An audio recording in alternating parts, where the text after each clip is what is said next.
Oh, I think I was on mute. Hello, everyone.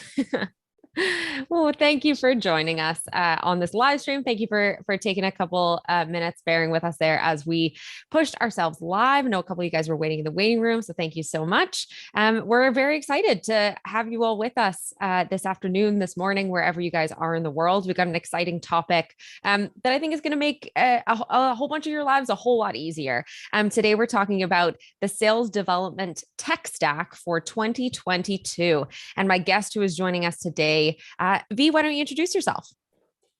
For sure. Hey, everyone. Nice to finally meet you. I've been excited to do this event for a while now. Quick background about me. I basically run an agency as well as a SaaS software startup in the demand and lead gen space. We're based out of Sydney, Australia. Been doing business for the past 6 to 8, 10 years at this point in time. Grew some, sold some, built heaps of fintech projects for people. If you live in Australia, you've most likely used some of my code somewhere. But yeah, that's basically me in short. I'm a tech founder who's also really focused in sales and growth. It's something you have to do when you run an agency. But yeah, we usually work with a lot of VCs and funded fintech startups, as well as on the SaaS business side, we work with companies all the way from Facebook to NetSuite and so on and so forth. So, and my main focus is the product and growth space, or basically sales, fancy words.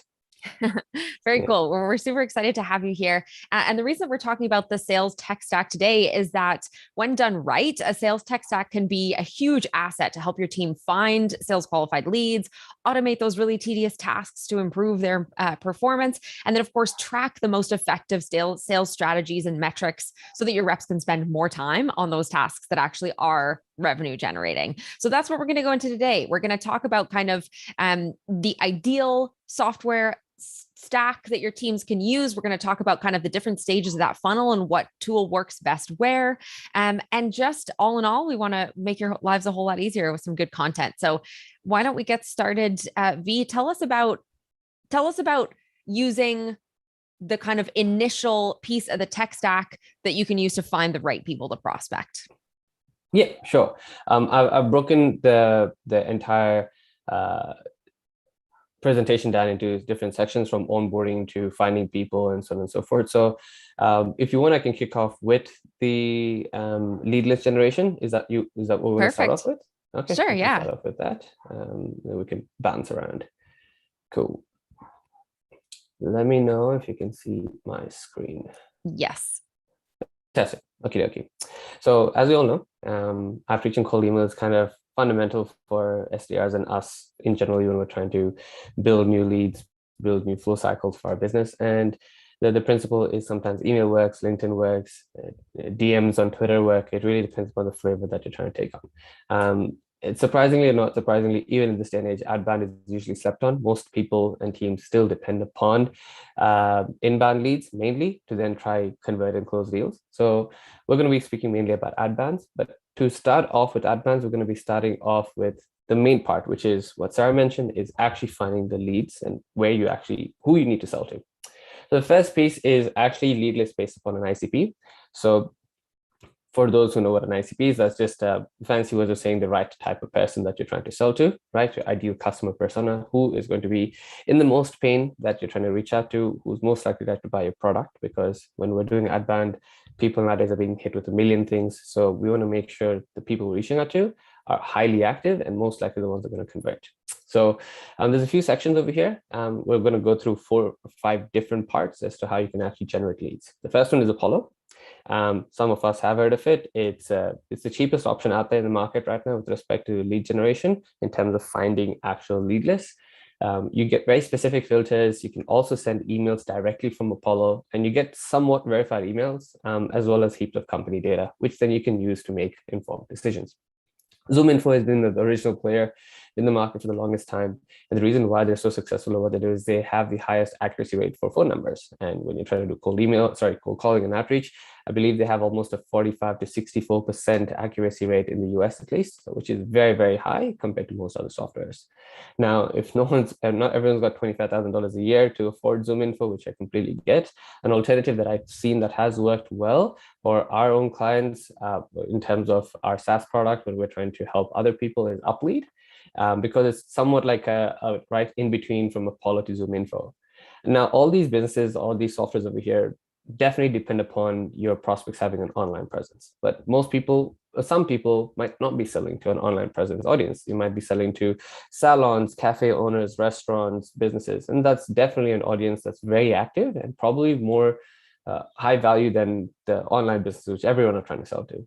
So that's where I think D7 works really well. So D70s is a great place for you to go ahead and find GMB listings, Google My Business listings, as well as other offline businesses like retailers or plumbers, electricians that you can then sell to go ahead and generate leads for yourself. The second piece I want to talk about is lead list based upon events, which is basically trigger-based events.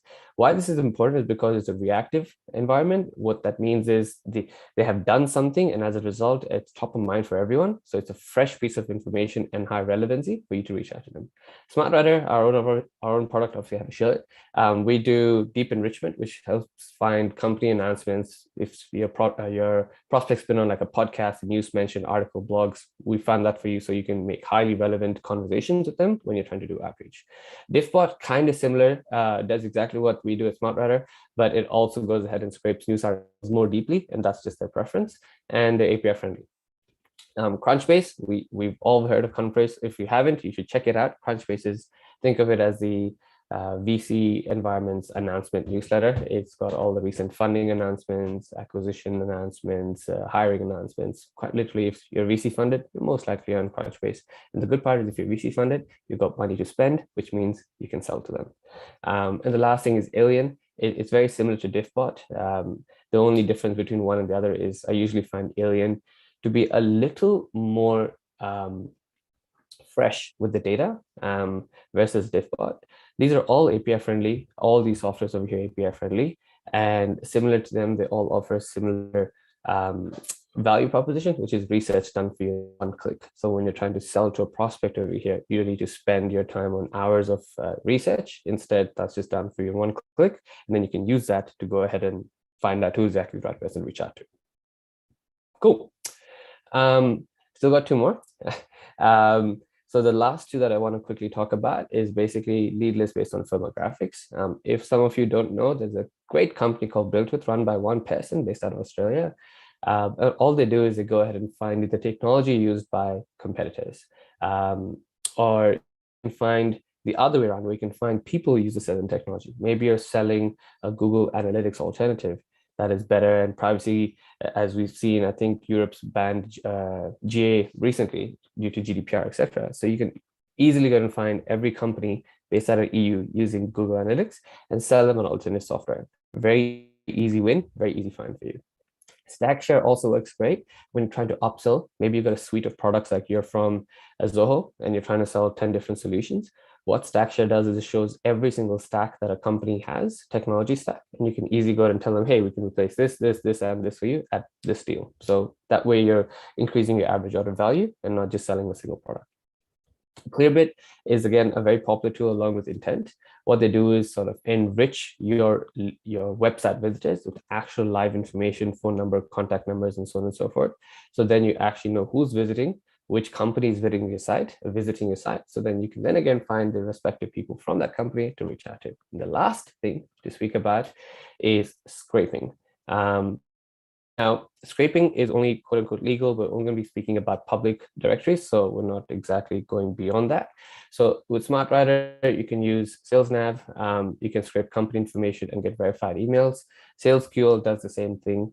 Wizza also does that, where you can basically do lead scraping and so on and so forth. But two other tools that I really want to mention that are great, and you're not quote unquote scraping leads, is sometimes you create a post on LinkedIn, or you see someone's post on LinkedIn that's highly engaging and they've got comments from people that are very relevant to the type of audience you want to reach out to. Now, you can either manually go ahead and do that, or you can adapt to what Sarah mentioned, is stop wasting time doing mundane stuff that you really should not be doing in this day and age, and instead focus and sort of absorb technology into your lifestyle. So Texon Phantom Buster, they end up doing is they give you heaps of automations to go ahead and do these sort of things with Twitter or LinkedIn or any public forum. So you again spend most of your time reaching out to people rather than actually collecting details. And Simple Scraper is an easy software. It's a Chrome extension. If you just see a directory that you want to reach out to, or you have a list of people that have been mentioned, Simple Scraper lets you go ahead and pull information straight off the website without having to do any coding, any drag and drop stuff. It's as easy as it gets with respect to actually building out a scraping engine. So yeah, I think with just these segments covered over here, we pretty much covered what I believe 90% of the market is right now to go ahead and actually find leads and automate their entire sales prospecting. Very cool. For those of you guys watching right now, I'd love to hear what tool you guys use. What do you use to find data on your prospects? We're talking contact data, we're talking intent data, we're talking just little pieces, tidbits for trigger type approaches. What do you guys use out there to kind of find? It's the first step, I guess. It's probably one of the earliest steps that you use tools in your sales process. Let us know what you use there. Absolutely right. I think if you don't start with this, then the rest of it really doesn't matter. Cool. Let's move further down the funnel and talk about awesome. some of the other ways to use tools. Cool. Okay. After this, what we can basically speak about, I'm going to try to start the housekeeping out of the way, which is onboarding and management. When you bring new staff on board, the onboarding process it's almost a multi-billion-dollar industry. We know how important it is to go ahead and onboard your staff the right way, and the guides need to be set in the right place because it's crucial for the success. It prevents them being overwhelmed and trying to learn stuff that, systems that have been set up for years ago, and is one of the pivotal ways and reasons behind why you end up having a lot of attrition between your staff members. So some tools that we've seen that have worked really well across our clients, as well as people that we work with on a daily basis, have been Notion. It's a popular, basically, note-taking product, you can call it. It acts as a process control manager. It's a mini CRM and is great for wiki management. And we've seen a lot of companies that we work with, large-scale businesses with really strong sales teams, use Notion as a great way for just maintaining their documents. The other software that you can use to, again, encourage your sales teams to be excited, ready to go, it can be Fellow, which is a nice meeting management software that you can use post every conversation maybe a client has had with a customer to find out the key points of that deal, to maybe track down any resistance barriers, any acceptance criteria, what exactly is necessary to get that customer excited, and what's necessary to keep your sales team in sync. Loom, I think the world's gone async ever since COVID's hit us. So there's no reason for you to always jump on a sales call with your client. You can easily send them a pre-qualifier Loom video to see if they're actually ready to jump on a call with you. If they're not, you've saved yourself some time. If it's a pre-qualifier, great. You've just also made sure that the leads that you're getting are high quality leads and you're not wasting your time on people who are not interested. The last one I just want to speak about is Cake Equity. And what Cake Equity does is it goes ahead and takes care of equity management for sales staff, especially incentivization for salespeople, as we all know, is very, very important for us. We want to make sure that we've got the right energy, we know we've been taken care of, and everything's been prepared for us. So after this, Sarah, if you'd like, I can jump into sales management and deal flow, or we can go more deeper in the stack. What would you think we should do? That is a good question. If you guys have a take on that, we'd love to hear from you, and we can definitely guide it in that direction. But yeah, other than that, I'd say it's up to you. So maybe we'll give everyone a second here, see if anyone's got thoughts. Sure. Maybe repeat again what the options are for everyone. Okay, sure. So after this, we have sales management and deal flow management, which is the CRMs and the softwares you can use to manage commissions as well as deal flow. And the other thing is we can more jump into the nitty gritty of outbound email sending software, automation tools. We've got all that jazz as well. So cool. What would you prefer? Well, I know what I'd prefer. And if no one else is going to chime in, then I think we should go for the real nitty gritty outbound stuff. Great. Okay, cool. Let's jump into that right now. Sweet. If we're going to the nitty gritty stuff, the first thing is I'm going to jump into a little more of the in detail as to the why, so that you understand the reasoning behind this. Everyone understands the reasoning behind it, and then jump into what you need to do. So when you're sending out cold emails, you're most likely going to be sending it out from your company's primary domain. Let's just take apples.com is where you work. Now, you probably should not be sending emails from like James or Carrie at apple.com. And the reason why is because cold emails, as you know, have a natural tendency of having a low reply rate. Even if you're the best cold email in the world, you're not going to get the same reply rate as if you're having a conversation, because the intent of email was to have a conversation, not obviously send out large message cycles. So when you have an outbound sales process, what ends up happening is it ends up hurting your primary domain and your overall email's deliverability. What that ends up doing is you end up thinking writing the best copy in the world, but your copy is ending up in the spam folder, in the promotion folder, or folders where people just don't even read your messages. And you end up looking for non-problem problems, right? So instead, what you should be doing is trying to create a system that helps protect the reputation of the email sender that you've got. One of the easiest ways you can do that is having a sequence or a stack of emails. So we'll take apples.com as an example. And so the complementary domains you'd want to have is get apples, buy apples, the apples, or apples.co, apples.io, apples.so, so on and so forth. The principle is to make it look like it's coming from apples.com. And your question might be, all right, that's fine, but what if people don't like the fact that it's coming from a separate domain and they reply to that, or they copy that and put that on their website? That's fine. You can ask your tech team to just redirect that straight back into your primary domain. Wouldn't take more than 2 minutes for them to do that. And it has no effect on SEO or any of that other jazz. So we've got no issues over there. Sweet. So the main reason domain health is important is because we want to make sure that you've got peak deliverability, which means that you land in the email inboxes of the right people at the right time. So let's go on to the next piece, which is how to ensure we have email deliverability. Oops, sorry, there's a mistake over there. But the way you can achieve that is through something called email warmers. Does anyone over here know what email warmers are? If they don't, I'm happy to sort of chime in. Probably not. There's a bit of a delay there, but it's okay. I'll chime in. So email warmers are essentially programmatic softwares that you can use to go ahead and emulate the sending and receiving of emails without you actually having to do that yourself. So warming up of a domain essentially means if you can't just go ahead and get a domain tomorrow and then start sending 1,000 messages the day after. Obviously, any system will flag that as a spam system.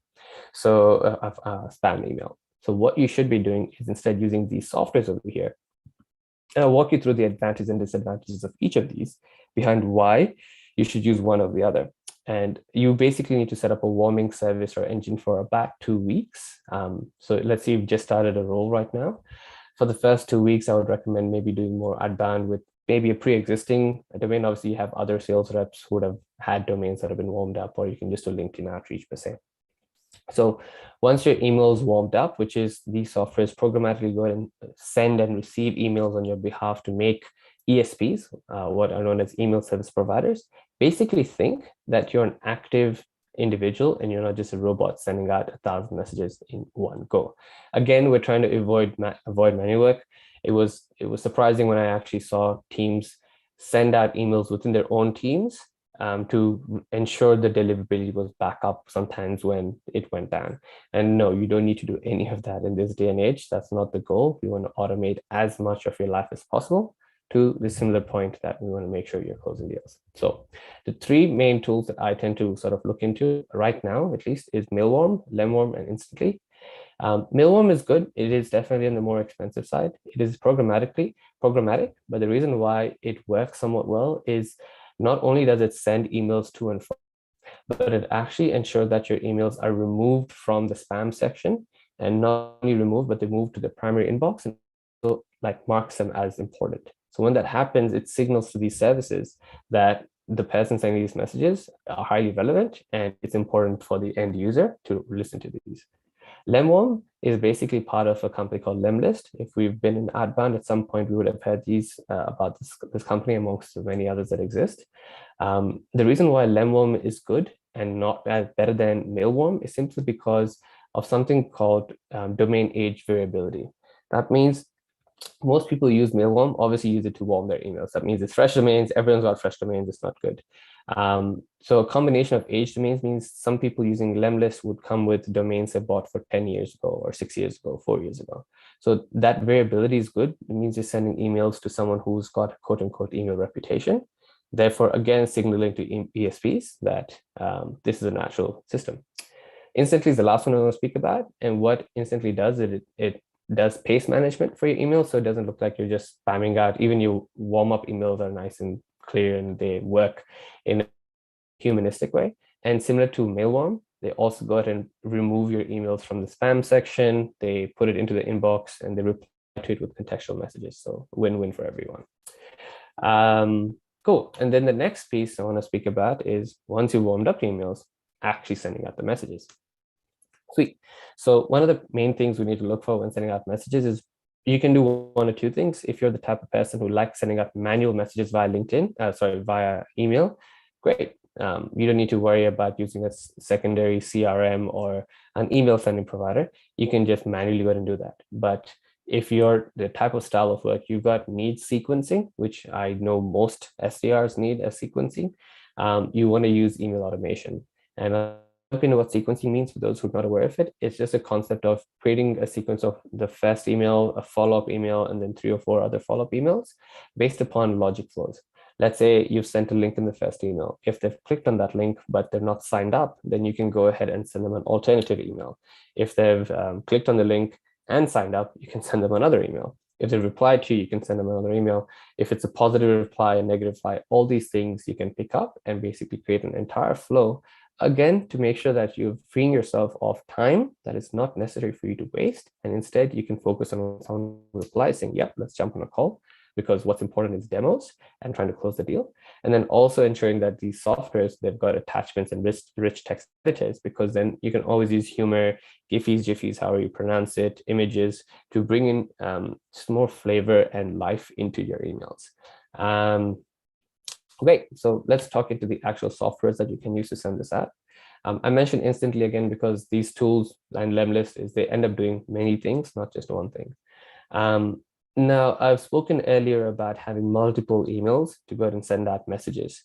That can get extremely difficult for you to manage, because you'll need to send 100 emails from one domain, another 100, another 100, another 100, another 100, and it'll get a nightmare for you to actually manage who's replying to what, where they're replying from, what's actually even happening.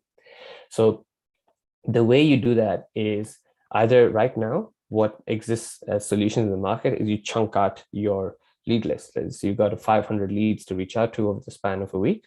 You do 100, 100, 100, 100, 100 across different domains. And then you hope and pray that you've got a system set in place that actually goes ahead and lets you track the way you're receiving this content. Or what you can do is you can use a software like Instantly, which basically does a round robin. So you say, all right, I want to send emails from these 5 domains, and you can figure out, like, sequence it through. So the first 50 you send from here, the other 50 from here, the other 50, blah, blah, blah. And it does all that job. And you don't need to worry about anything. The next thing I want to speak about, which is again important for you when you're doing outbound, is something called custom pixel tracking.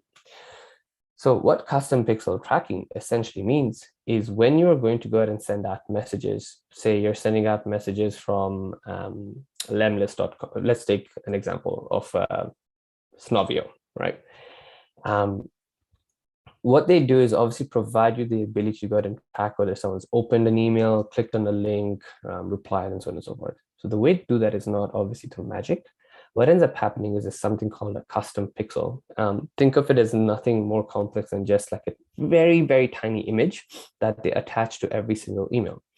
And when someone opens that email, it basically signals to someone's server that, hey, this email's been opened. Now, obviously, if it's, let's say, Snovio, you're sending it to Snovio. What that means is, every single time someone opens an email from Snovio, a message is being sent to Snovio servers saying that, hey, this email has been opened up. But also what that means is there's a lot of spam emails being sent. Not as a good actor in sending cold emails. There's a lot of like promotional content being sent, and just a lot of very aggressive cold emails going out there. So if you go ahead and attach your email to the same pool of people sending out these messages, because you've got the same tracking or whatever, it gets difficult for your deliverability. Because what these email service providers do, they've gotten very advanced. When I say ESPs, I mean things like Google, Yahoo, Outlook, and so on and so forth. They've got extremely advanced. So what ends up happening is they sort of think that you belong in the same network of people sending out these messages, and automatically move you to spam, reduce the deliverability, and just make it really hard for you to actually reach to your audience. So Instantly and Lemlist offer something called custom pixel tracking. You should talk to your engineering team about this. It'll take them, again, maybe 3 to 5 minutes to set this up for you. And it's easy to go. And instantly, like I mentioned, lets you actually go and have multiple email domains in a single service versus actually having one domain per service per seat, which can get expensive as you scale your business, or you're part of a scaled business. Snovio is very similar to Instantly. All these tools are very similar to the same service, but they've got minor differences based upon the taste of work that you do. Snovio also offers the database and email verification if that's important for you and you don't want multiple tools to do that. It doesn't have round robin, so you have to do that chunking process that I mentioned. And if you're not one to care about that, great. Snovio is fantastic because you can actually have multiple emails inside one account instead of having an account per email. Then Lemlist, in my opinion, right now has the highest deliverability in the market. It's just they've got their servers that are clean and clear and works well. And Mailshake was also very similar. Again, Lemlist and Mailshake are very, very, very similar to each other. One email per account, a clean experience, and so on and so forth. Great. So we've covered basically the email segments over here. I'm happy to answer any questions, or Sarah, we can talk about what we want to speak about next. Yeah, it doesn't look like we've got any specific questions waiting for us at the moment, but it's all very interesting. It's nice to have, obviously we talk about a lot of these things kind of from the theoretical side about why we should do things, but it's not often that we get a really strong sense of like, okay, that's what I should do. Now, how do I actually do it? Like what tool is actually going to help me solve that problem? So it's great. It's really great to hear. Yeah. Not only a good selection of tools, but why they're better than others, why they work well, why they don't work so well. So it's very cool. Yeah, I'm happy to just keep kind of working our way through the process here. Awesome. So then the next thing I want to jump into with respect to outbound is LinkedIn. We all know LinkedIn is, oops, what's happening over here? There you go. LinkedIn is obviously probably the most valuable database in the world. Some would argue, but I think it's got the highest buying persona purchase powers over there. However, it's extremely spammy and it's very, very transactional in this day and age, which makes it harder for us SDRs when we're trying to reach out to more people. So LinkedIn automation is a lot, but it's not as much. So I'll jump into the automation stack, which is obviously the intent of this talk. But I also want to jump on 2 or 3 segments of things that people can do to actually improve their acceptance rates and improve the conversation they actually have with people. The first thing is we want to make sure that you've got multi-touch processes. What that means is you don't just send a message to someone. Instead, you actually have a pre-existing relationship with them before you send out a message. Now, you can do that manually where you can like a post about theirs, you can upvote a skill of theirs, you can comment on something to make it look organic. So then what we're basically trying to do is going over that rule that you're having at least 60. So I believe back in the 80s and 90s, the average number of touch points necessary to get rid of what we call as stranger bias was 7. That means after 7 touch points, someone would not consider you a stranger in the sense that they've seen enough of your impressions to know you exist as a company or a person. Nowadays, it's 64. So someone needs to have 64 different touch points with you before they don't consider you a stranger. And that's just how the world is. Maybe it's even changed now because that statistic was from like 2018, right? So how do you get so many touch points to just not come off as an absolute stranger and instead be somewhat top of mind or mid of mind for a person, right? We've all seen this where when we're trying to reach out to someone or you speak to someone that probably lives in the same neighborhood as you for the first time, you did not know they existed beforehand, but after that, you now notice them that they exist in that environment. So that's the same concept of the stranger bias. So a multi-touch process is basically using these softwares to do all of that work for you. Visiting your profile, visiting a lead's profile, liking a post of theirs, commenting a post of theirs, maybe giving them an upvote on one of their skills, all done for you because that then just continuously pings and notifies them that this person's viewed my profile, seen my stuff. And then eventually when you message them, it's not an absolute stranger messaging them. Instead, it's someone who's interacted with them before in some format and manner. So that's one thing. But the other thing I want to mention, for this to really work, it's not just about sending messages. With LinkedIn, what I've come to learn, it's a lot more about who you are when you're sending out these messages. So you don't need to go out and become a LinkedIn influencer when you're trying to send out this content, but instead just having a clean enough bio that makes people think that you're a human and you're an actual person, and you're not just someone who's got maybe a fake profile, who's barely active and their whole job is just to sell, sell, sell, right? So that bio of yours is very, very important. And you yourself will see when you're trying to reach out to someone sometimes visits your bio and then they don't accept. And the reason that happens, amongst many things, is simply because you are not exhibiting the same persona that they want to interact with. So sometimes just having a good enough bio makes the biggest difference. Cool.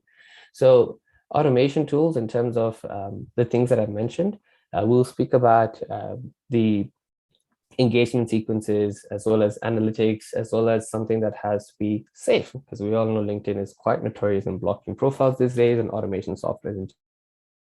So to protect yourself from that, I generally think Expandy and Skylead are one of the good tools for you to look out for, because they've got the systems in place to make sure that you are safe in terms of your LinkedIn's authority, and it's done in a very segmented and sequenced manner. Now, if you are not that stressed about what I've mentioned with the multi-touch sequence and you just want to send out messages, you can check out again Smartwriter. It's absolutely free to just send out connection requests. The other two tools that I can recommend is one called DuckSoup. So let's speak about that very quickly, because what DuckSoup does is it lets you set up follow-up sequences. It lets you do scraping. It also does profile visit automations and also connection request automations. So it's just a click and forget sort of system. And to be honest, all these tools do kind of the same thing. They're all feature parity is kind of there for them. Now, the reason I put Lemlist over here is because sometimes we want to have a multi-platform, multi-touch sequence. What that means is you want to send a message to them on LinkedIn and then follow up on email, and then maybe again do a follow-up on LinkedIn. So that multi-platform makes sure that you actually find that lead, you can actually get in touch with them, and you're not missing out on the fact that they're active on one platform or the other, or you're ending up spam on one platform or the other. So yeah, that's how I would work with when I'm trying to do LinkedIn outreach and LinkedIn automation. Is these tools tend to do a good job trying to take care of that entire, all right, I need to visit this person's profile, I need to message them, and then I need to follow up. Because sometimes some softwares just do the initial message, but they don't do follow-ups. And most people actually don't respond back from a connection request. It's after that connection request, you want to send them a follow-up message, and not immediately, because then that looks automated. But you want to wait for some time after that message to say, thank you for connecting, or what are you working on these days, or are you interested in what I just pitched to you, or whatever your process and cycle is, and so on and so forth. So yeah, the next thing I can jump onto, Sarah, can be about personalization at scale or past systems, or we can speak about what else? Yeah, we can speak about deal flow management. What do you think would be exciting? I think let's do personalization at scale. Cool. All right. Cool. So we're going deeper into the stack, which is basically personalization at scale. Now, as sales reps or anyone involved in any sort of sales cycle, we know that personalization is absolutely fundamental to have any or necessary impact on the customer. It basically looks like you've done your research, spent some time on them, therefore increases reciprocity influence for them to reach back to you. And the other thing is basically unity principle, which is shared identity that the influencer share with the influencee. In this case, the influencer is you, the influencee is the person trying to send a message to. In a way, what unity principle basically boils down to is the need to belong. That means what we're trying to pick out over here is trying to draw on similarities. I'm sure you've done that. Hey, we went to the same university, or it looks like we're based in the same place, we worked for the same manager, same company. What you're trying to do obviously is draw commonality between yourself and your lead to break the ice and also sort of work on that concept of tribality or tribalism that we have as natural humans from how we just evolved, right? Sweet. So how do you do this at scale? Personalization is an absolute pain, right? It takes forever to go ahead and do this. It is absolutely dreadful. Sometimes it's just not worth your time, and you can get a VA to do this. So there's two ways. One, obviously, disclaimer, Smartwriter, the whole concept of our product that exists is to go ahead and do personalization at scale for you.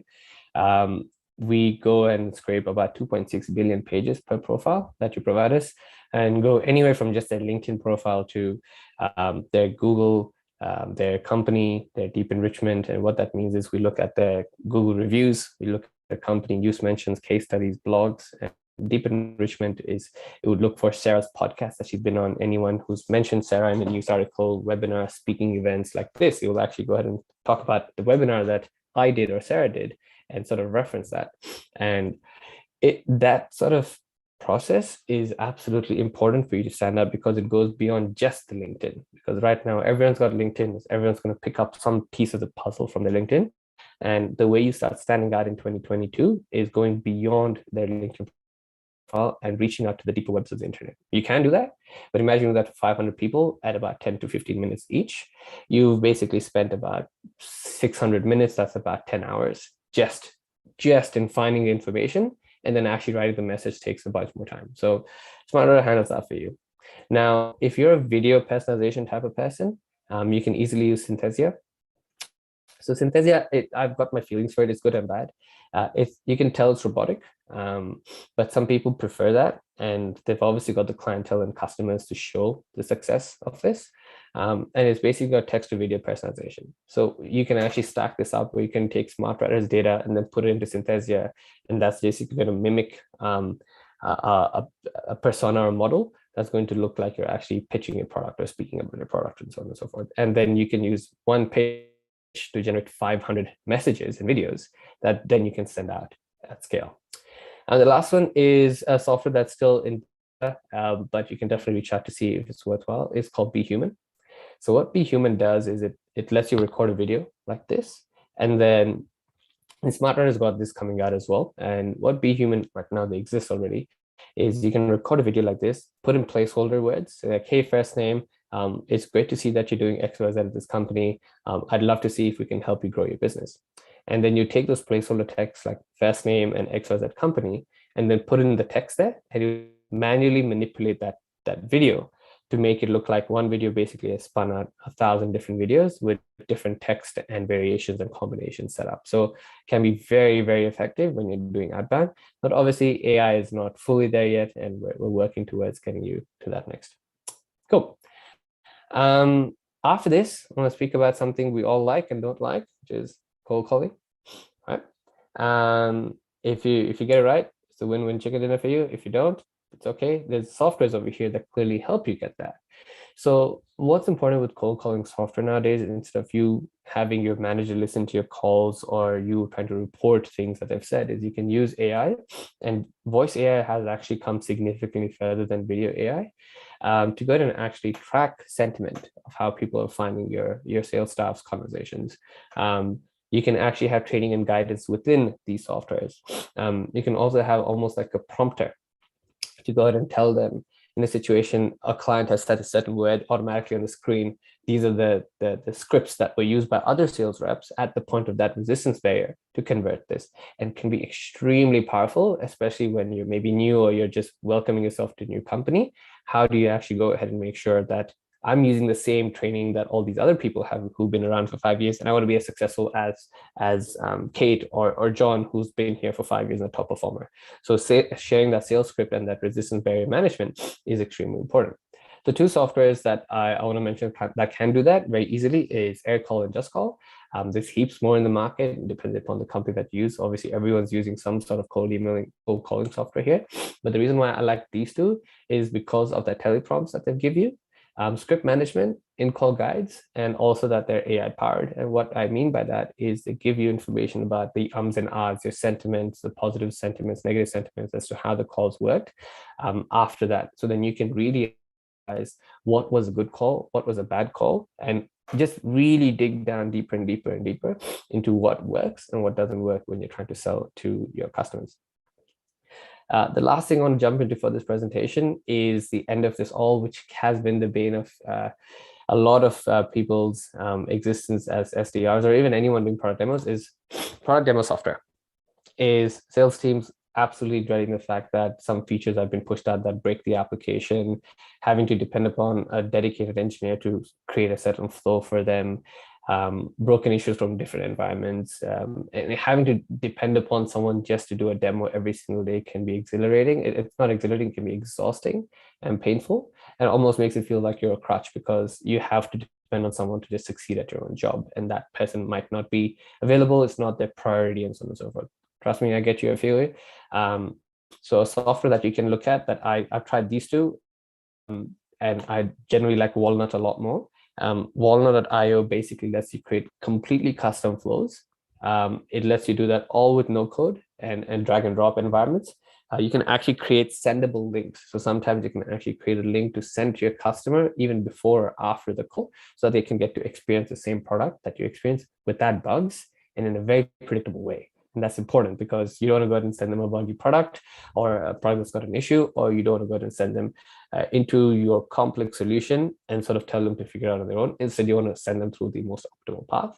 And then after that, you can use that to grab insights and analytics to see which exact sequence and flow worked, because then you can share that information with your team saying, hey, we should speak more about this feature than this feature, and we should go in this path because the aha moment or that activation is a lot faster than going down this other path. So yeah, that's basically the end-to-end stack that I generally would recommend. And I've seen, we speak to thousands of people every month in terms of SDRs, and this tech stack has come recommended purely through trial and tests to help you automate that process significantly more. Very cool. All very helpful. Yeah, very interesting. There's a whole bunch of places in there that I think people are kind of getting used to automating, but maybe hadn't heard of these specific tools. And then there's other parts of it that I'm sure people didn't even know that you could automate and that it could make your life that much easier. But it's interesting because the world is becoming way more digitally advanced, way more data driven, and sales, generally speaking, is behind the curve, especially in comparison with like development, for instance, like engineering, whatever. You're always going to get quite a lot of digital advancement in these really digitally driven departments or kind of jobs. And now it's our turn to kind of catch up and figure out what tools are going to help us succeed and scale and all these things. Very cool. Thank you so much for walking us through all that. No worries at all. It's that constant battle between sales is more important than engineering is more important than sales. So now we finally got the control, I think, in 2022. So no worries at all. Thank you for having me. Really appreciate it. Cool. If people want to learn more from you, if they want to get in touch with you, how can they do that? Sure. I don't think there's a lot of Vaibhav Namburis on LinkedIn. So you can definitely check us out there. Or if you want to just hit our website up, Smartwriter.ai, and then you can find me through that sequence. That's the easiest way for us to get in touch. Awesome. Well, thank you so much again. And thank you to all of you guys for joining us live. Great having you. I know that one was like, you got to be tuned in because there's so much information. If you have other questions, because you weren't comfortable to kind of stop and ask that question in the chat, you can leave that comment after the video is, back available to watch. Even if you weren't with us live, you can drop that comment there, ask that question. You can reach out to me on LinkedIn and ask a question as well. We want to make sure that we get you those answers if you have the questions. But other than that, thank you, V. Thank you for joining us, everyone. We'll catch you next time. Thank you. Cheers. Bye. Bye.